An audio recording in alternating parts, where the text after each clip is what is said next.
Halo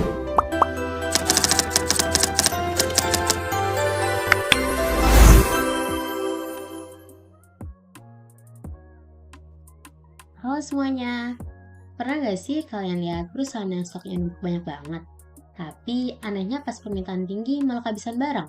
Atau kebalikannya, pas permintaan turun, perusahaan tetap produksi banyak dan akhirnya rugi karena biaya penyimpanan. Nah, masalah kayak gini itu biasanya terjadi karena perusahaan belum mempunyai perencanaan agregat yang baik.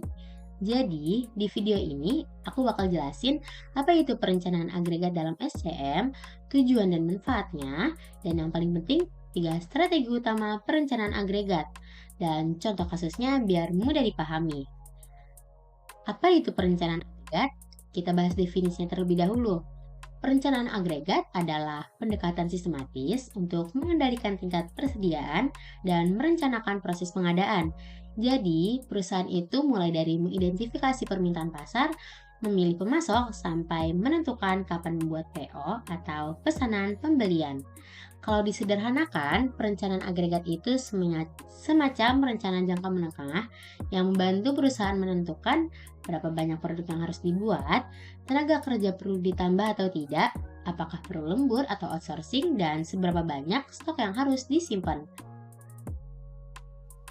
Selanjutnya, tujuan dan variabel perencanaan agregat.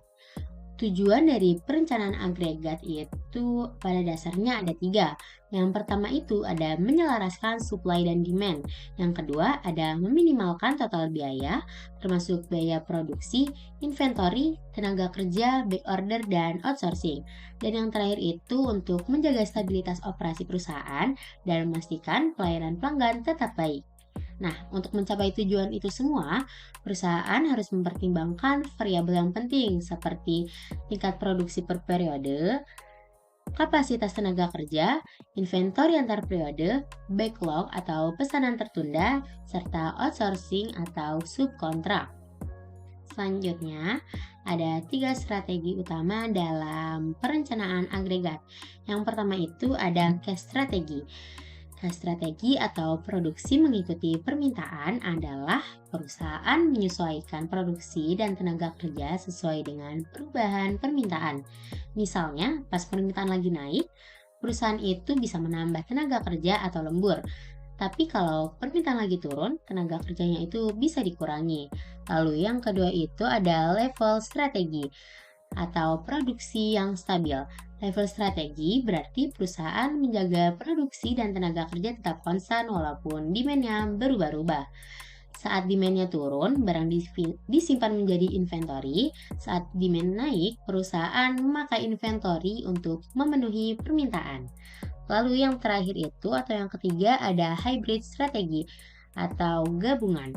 Hybrid strategi adalah kombinasi dari cash and level strategi supaya perusahaan mendapatkan solusi yang paling fleksibel dan optimal.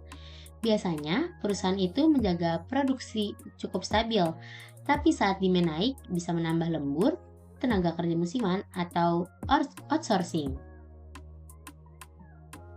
Selanjutnya ada contoh dari teh botol. Misalkan ada pabrik minuman yang memproduksi teh kemasan botol.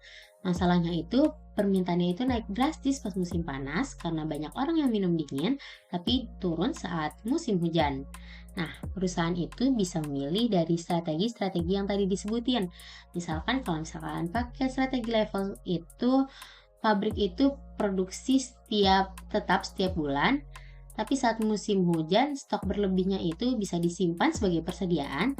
Tapi saat musim panas, stok yang sudah ada di persediaan itu bisa dipakai untuk memenuhi lonjakan permintaan.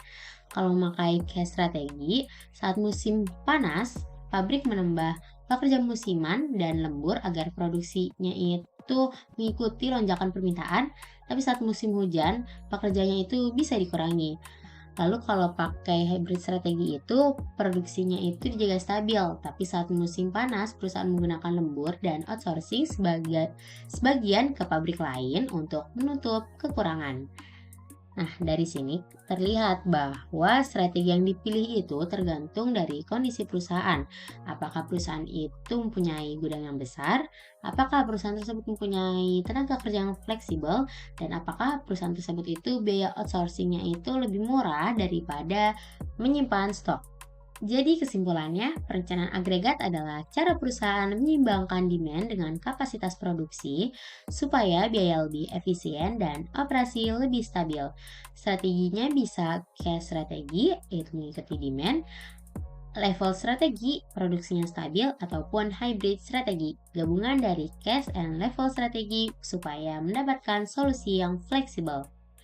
Kalau video ini membantu, jangan lupa like and share ke teman-teman kamu yang lagi belajar SCM. Sampai jumpa di video selanjutnya. Audio Jungle.